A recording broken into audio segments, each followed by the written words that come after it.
Hello বন্ধুরা, সবাই কেমন আছো? আশা করি সবাই ভালো আছো। তো আজকে আমি তোমাদের সঙ্গে নতুন একটা রেসিপি শেয়ার করতে চলেছি, যার নাম হচ্ছে বাগদা চিংড়ির রসা।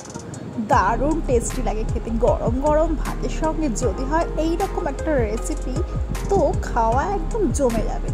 তো মাছটা তোমরা দেখেই নিয়েছো, বেশ বড় সাইজের বাগদা চিংড়ি। এগুলোকে ভালো করে পরিষ্কার করে নিয়েছি। এবার আমি এগুলোর মধ্যে দিচ্ছি নুন আর হলুদ। এটাকে ভালো মতো মাখিয়ে রেখে দিতে হবে কিছুক্ষণ।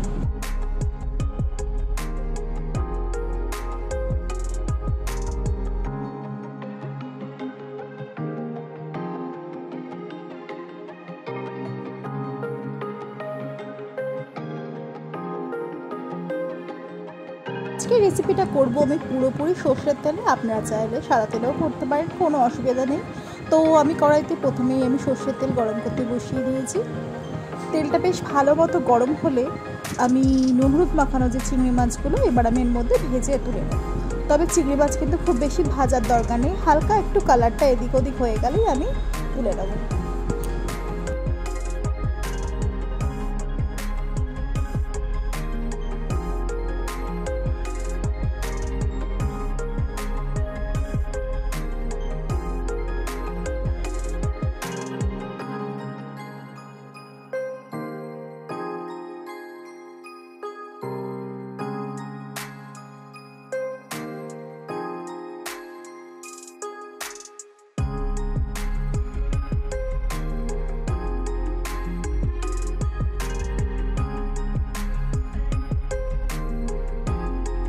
সবকটা চিংড়ি মাছ খুব ভালো করে ভাজা আমার হয়ে গেছে, মানে হালকা একটু কালার এসেছে, সেইভাবে ভেজে আমি তুলে নিয়েছি।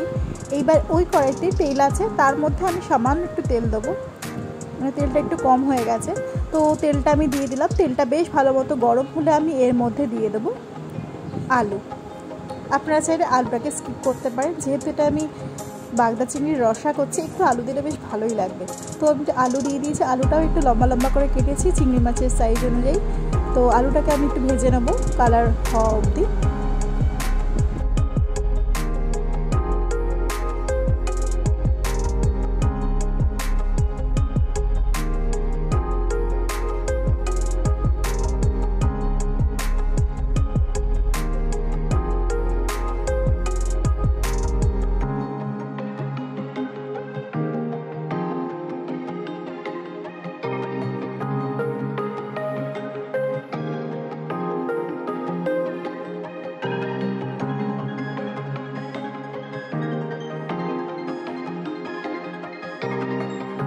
আলুটা ভাজতে ভাজতে হালকা কালার চলে এসেছে। আমি আলুটাকে আর তুলে নিচ্ছি না, এর মধ্যেই দিয়ে দিচ্ছি বড় সাইজের একটা পেঁয়াজ কুচি।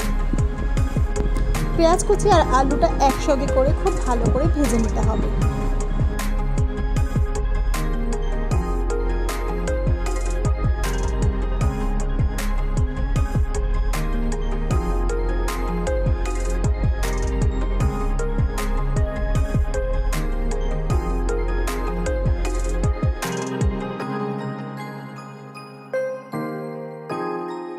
পেঁয়াজটা যখন একটু কালারটা চেঞ্জ হয়ে আসবে, তখন আমি এর মধ্যে দেবো একটা বড় সাইজের টমেটো কুচি।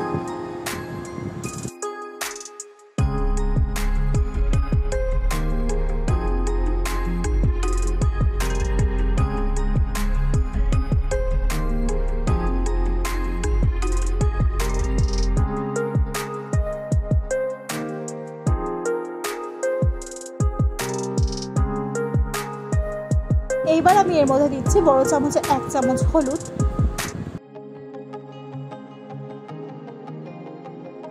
স্বাদ মতো নুন দিয়ে ভালো করে এটাকে একটু ভাজা ভাজা করে নিতে হবে, যাতে টমেটোটা নরম হয়ে যায়।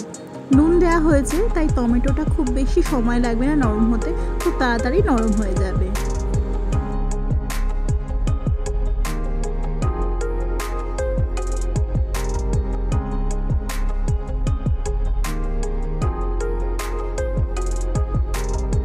চাপা দিয়ে দিচ্ছি যাতে সবজিগুলো খুব তাড়াতাড়ি নরম হয়ে যায়।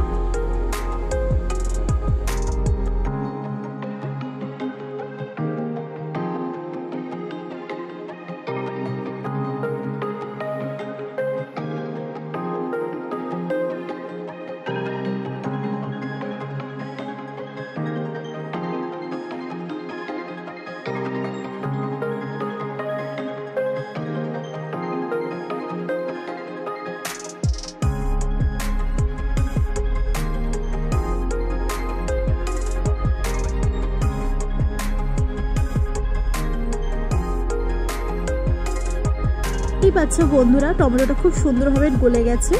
এবার আমি এর মধ্যে দেবো কাঁচা লঙ্কা বাটা, যে যেরকম ঝাল খাবে সেই অনুপাতে দেবে, তবে এটা কিন্তু ঝাল ঝাল কিন্তু দারুণ লাগে, তাই আমি কাঁচা লঙ্কার পরিমাণটা একটু বেশি দিলাম, আপনারা আপনাদের মতো দেবেন।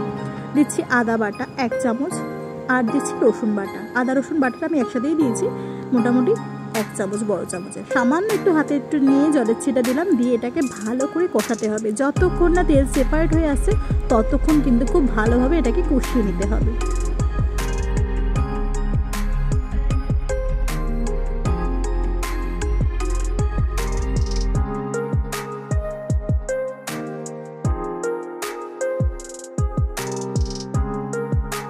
সামান্য কষানো হয়ে আসলে আমি এর মধ্যে দিয়ে দেবো জিরে গুঁড়ো।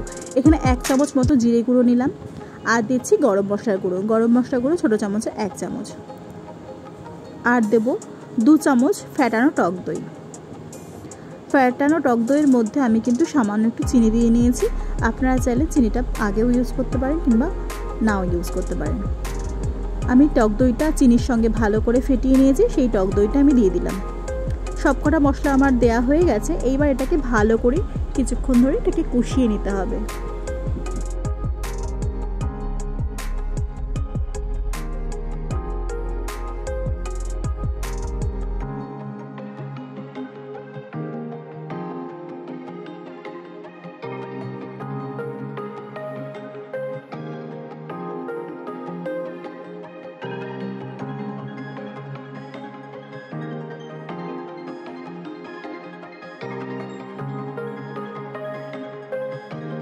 আমি এবার এর মধ্যে দিয়ে দিয়েছি কাশ্মীরি রেড চিলি পাউডার। এটা অপশনাল, এটা খুব একটা ঝাল হয় না, জাস্ট কালারের জন্য। আমি এখানে প্রায় বড় চামচে 1 চামচ মতো কাশ্মীরি রেড চিলি পাউডার দিলাম, আপনারা চাইলে এটাকে স্কিপও করতে পারেন। তো মশলাটা দিয়ে দেখবেন কালারটা কেমন চেঞ্জ হয়েছে, দারুণ সুন্দর একটা কালার চলে আসবে। তো কালারের জন্যই আমি বেসিক্যালি এটা ইউজ করেছি, আপনারা চাইলে স্কিপ করে নেবেন, কোনো অসুবিধা নেই। তো যাই হোক, সব মশলাগুলোকে ভালো করে কষাতে হবে, যতক্ষণ না তেল সেপারেট হয়ে আসছে ততক্ষণ কিন্তু এভাবে করেই কষিয়ে দিতে হবে। তবে মাঝে মাঝে আপনারা একটু জল দিয়ে দিয়েও কষাতে পারেন, কোনো অসুবিধা নেই। যত কষানো ভালো হবে তত কিন্তু রান্নার টেস্টটাও তত ভালো হবে।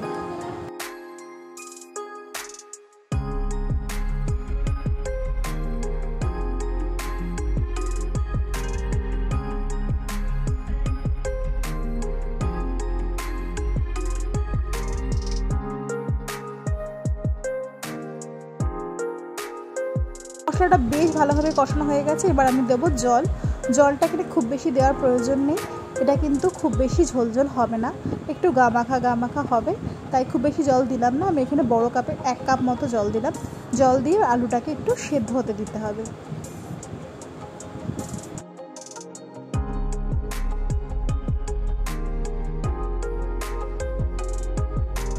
জল দিয়ে আলুটাকে খুব ভালোভাবে সেদ্ধ করে নিতে হবে, আর ঝোলটাকে বেশ ভালো মতো ফুটিয়ে নিতে হবে।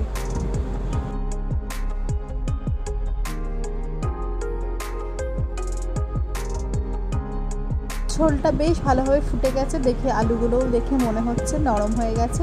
এবার ভেজে রাখা চিংড়ি মাছগুলো আমি এর মধ্যে দিয়ে দিলাম। চিংড়ি মাছ দিয়ে কিন্তু খুব বেশি রান্না করা যাবে না, চিংড়ি মাছটা দিয়ে কিছুক্ষণ রান্না করে এটা কিন্তু নামিয়ে ফেলতে হবে।